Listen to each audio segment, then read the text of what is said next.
Big five ನ್ಯೂಸ್ನಲ್ಲಿ ಎರಡನೇ top ಸ್ಟೋರಿಯನ್ನ ಗಮನಿಸ್ತಾ ಹೋಗೋದಾದ್ರೆ ಬೆಂಗಳೂರಿನ ಒಂದಿಷ್ಟು ಟಿಕೆಟ್ ಆಕಾಂಕ್ಷಿಗಳು ಪ್ರಶ್ನೆಯನ್ನ ಮಾಡ್ತಾ ಇದ್ರು, ಯಾವಾಗ GBA ಎಲೆಕ್ಷನ್ ಅಂತ ಹೇಳಿ. ಗ್ರೇಟರ್ ಬೆಂಗಳೂರು ಪ್ರಾಧಿಕಾರಕ್ಕೆ ಎಲೆಕ್ಷನ್ ಡೇಟ್ ಫಿಕ್ಸ್ ಆಗಿದೆ. ಜೂನ್ 30ರ ಒಳಗೆ ಮಾಡಲೇಬೇಕು GBA ಎಲೆಕ್ಷನ್. ರಾಜ್ಯ ಸರ್ಕಾರಕ್ಕೆ ಸುಪ್ರೀಂ ಕೋರ್ಟ್ ಡೆಡ್ಲೈನ್ ಕೊಟ್ಟಿದೆ. ಜೂನ್ 30ರ ಒಳಗೆ ಚುನಾವಣಾ ಪ್ರಕ್ರಿಯೆ ಮುಗಿಸಬೇಕು ಅಂತ ಆದೇಶವನ್ನ ಹೊರಡಿಸಿದೆ. ಫೆಬ್ರವರಿ 20ರ ಒಳಗೆ ಅಂತಿಮ ಮೀಸಲಾತಿ ಪಟ್ಟಿ ಪ್ರಕಟಿಸಲು ಸೂಚನೆಯನ್ನ ನೀಡಲಾಗಿದೆ. ರಾಜ್ಯ ಸರ್ಕಾರಕ್ಕೆ ನಿರ್ದೇಶನ ನೀಡಿದೆ ಸುಪ್ರೀಂ ಕೋರ್ಟ್ನ CJI ಸೂರ್ಯಕಾಂತ್ ಪೀಠದಿಂದ ಆದೇಶ ಹೊರಬಿದ್ದಿದೆ. ಮಾರ್ಚ್ 16ರ ಒಳಗಡೆ ಅಂತಿಮ ಮತದಾರರ ಪಟ್ಟಿ ಪ್ರಕಟ ಆಗುತ್ತೆ. ಮತದಾರರ ಪಟ್ಟಿಯನ್ನ ಪ್ರಕಟಿಸಲಿರೋ ಚುನಾವಣಾ ಆಯೋಗ ಮೇ ತಿಂಗಳ ಅಂತ್ಯದ ಒಳಗಡೆ ಚುನಾವಣೆ ನಡೆಸೋದಕ್ಕೆ ಆಯೋಗ ರೆಡಿ ಆಗಿದೆ.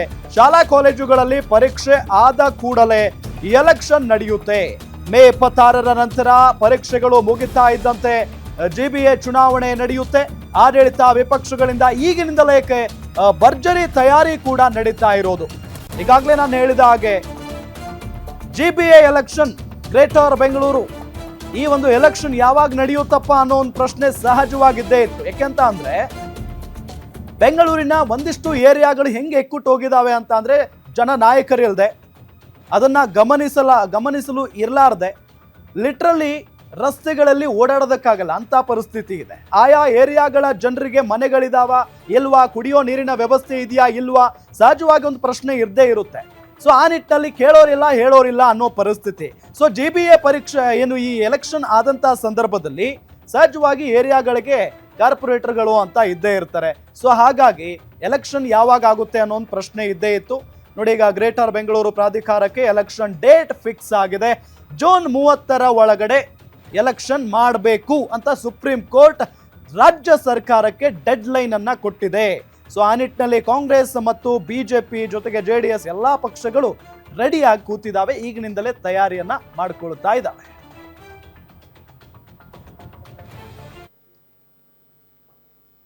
ಇದೇ ವಿಚಾರಕ್ಕೆ ಸಂಬಂಧಪಟ್ಟಂತೆ ಡೀಟೇಲ್ಸ್ ಕೊಡ್ತಾರೆ ನಮ್ಮ ಮೆಟ್ರೋ ಬ್ಯೂರೋ ಹೆಡ್ ಉಲ್ಲಾಸ್.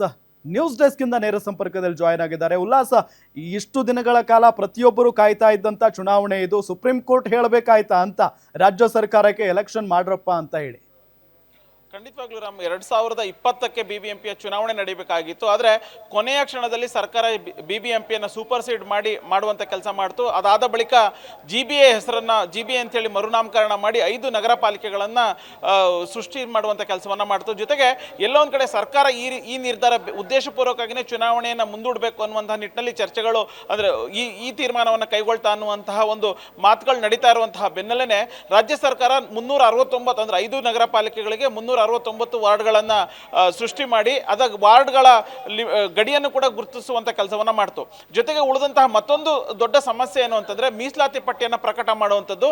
ಒಂದು ವೇಳೆ ಮೀಸಲಾತಿ ಪಟ್ಟಿಯನ್ನು ಪ್ರಕಟ ಮಾಡಿದ್ದೇ ಆದಲ್ಲಿ ಚುನಾವಣೆಗೆ ಒಂದು ಸ್ಟೆಪ್ ಮೇಲೆ ಏರಿದಂತೆ ಕಾಣುತ್ತೆ. ಸೊ ಹೀಗಾಗಿನೇ ಕಳೆದ 4-5 ದಿನಗಳ ಹಿಂದೆ ನಗರಾಭಿವೃದ್ಧಿ ಇಲಾಖೆ 369 ವಾರ್ಡ್ಗಳ ಮೀಸಲಾತಿ ಕರಡು ಪ್ರತಿಯನ್ನು ಬಿಡುಗಡೆ ಮಾಡುವಂಥ ಕೆಲಸವನ್ನು ಮಾಡ್ತು.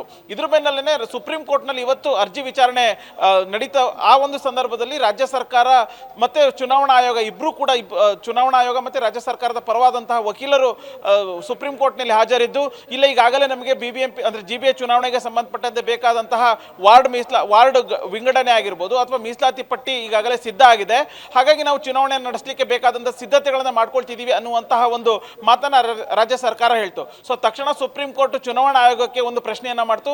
ನೀವು ಒಂದು ವೇಳೆ ಇರುವಂತಹ ಮೀಸಲಾತಿ ಪಟ್ಟಿ ಆಗಿರ್ಬೋದು ಅಥವಾ ವಾರ್ಡ್ ವಿಂಗಡಣೆ ಇವೆಲ್ಲವನ್ನು ಕೂಡ ಮತದಾರರ ಪಟ್ಟಿ, ಅಂತಿಮವಾದಂತಹ ಮತದಾರರ ಪಟ್ಟಿ ನಿಮ್ಮ ಕೈಗೆ ಸೇರಿದ್ರೆ ಚುನಾವಣೆ ನಡೆಸಲಿಕ್ಕೆ ಎಷ್ಟು ಸಮಯಾವಕಾಶ ಬೇಕಾಗಬಹುದು ಅನ್ನುವಂತಹ ಒಂದು ಪ್ರಶ್ನೆ ಮಾಡಿದಂಥ ಸಂದರ್ಭದಲ್ಲಿ ಚುನಾವಣಾ ಆಯೋಗದ ಪರ ಹಾಜರಿದ್ದಂತಹ ವಕೀಲರು, ನಮಗೆ ಮೇ 30ರ ಒಳಗಡೆ ನಾವು ಎಲೆಕ್ಷನ್ ಅನ್ನ ಮಾಡ್ತೀವಿ, ಅದಕ್ಕೂ ಮೊದಲು ಮತದಾರರ ಪಟ್ಟಿಯನ್ನು ಪರಿಷ್ಕರಣೆ ಮಾಡಬೇಕಾಗತ್ತೆ, ಅಂತಿಮವಾದಂತಹ ಮತದಾರರ ಪಟ್ಟಿಯನ್ನು ಪರಿಷ್ಕರಣೆ ಮಾಡ್ತೀವಿ, ಅದ್ರ ಒಳಗಡೆ ರಾಜ್ಯ ಸರ್ಕಾರ ಅಂದ್ರೆ ನಗರಾಭಿವೃದ್ಧಿ ಇಲಾಖೆ ವಾರ್ಡ್ ಮೀಸಲಾತಿ ಪಟ್ಟಿಯನ್ನು ಪ್ರಕಟ ಮಾಡಬೇಕು ಅನ್ನುವಂತಹ ಒಂದು ಮಾತನ್ನು ಹೇಳೋದ್ರ ಮೂಲಕ ಸುಪ್ರೀಂ ಕೋರ್ಟಿಗೆ ರಾಜ್ಯ ಸರ್ಕಾರದ ಪರವಾಗಿದ್ದಂತಹ ಮನು ಸಿಂಘ್ವಿ ಕೂಡ ಒಂದು ಮಾತನ್ನು ಹೇಳಿದ್ರು, ನಾವು ಫೆಬ್ರವರಿ 20ರ ಒಳಗಡೆ ಮೀಸಲಾತಿ ಪಟ್ಟಿಯನ್ನು ಪ್ರಕಟ ಮಾಡ್ತೀವಿ, ಅದ್ರ ಜೊತೆಗೇನೆ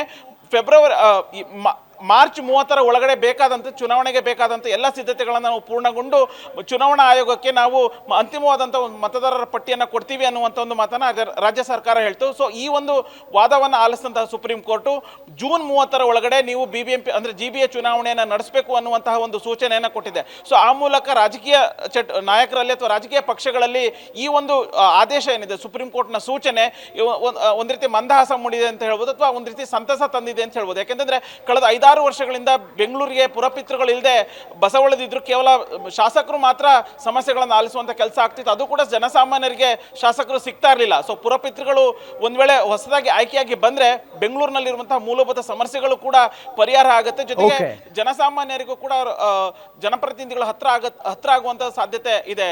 ಪ್ರಭು, ಥ್ಯಾಂಕ್ ಯು ಉಲ್ಲಾಸ್ ತಮ್ಮೆಲ್ಲ ಮಾಹಿತಿಗಾಗಿ.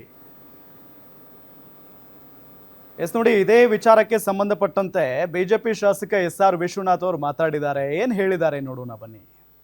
ಸುಪ್ರೀಂ ಕೋರ್ಟ್ ಅಲ್ಲಿ ಗ್ರೇಟರ್ ಬೆಂಗಳೂರು ಅಥಾರಿಟಿ ಚುನಾವಣೆಯನ್ನ ಜೂನ್ 31 ಮಾಡಬೇಕು ಅಂತ ಹೇಳಿ ಆದೇಶವನ್ನು ಕೊಟ್ಟಿದೆ. ಇವತ್ತು ಮೀಸಲಾತಿಯನ್ನ ಕೂಡ ಸರ್ಕಾರ ಕೋರ್ಟ್ಗೆ ಸಬ್ಮಿಟ್ ಮಾಡಿರ್ತಕ್ಕಂಥದ್ದು.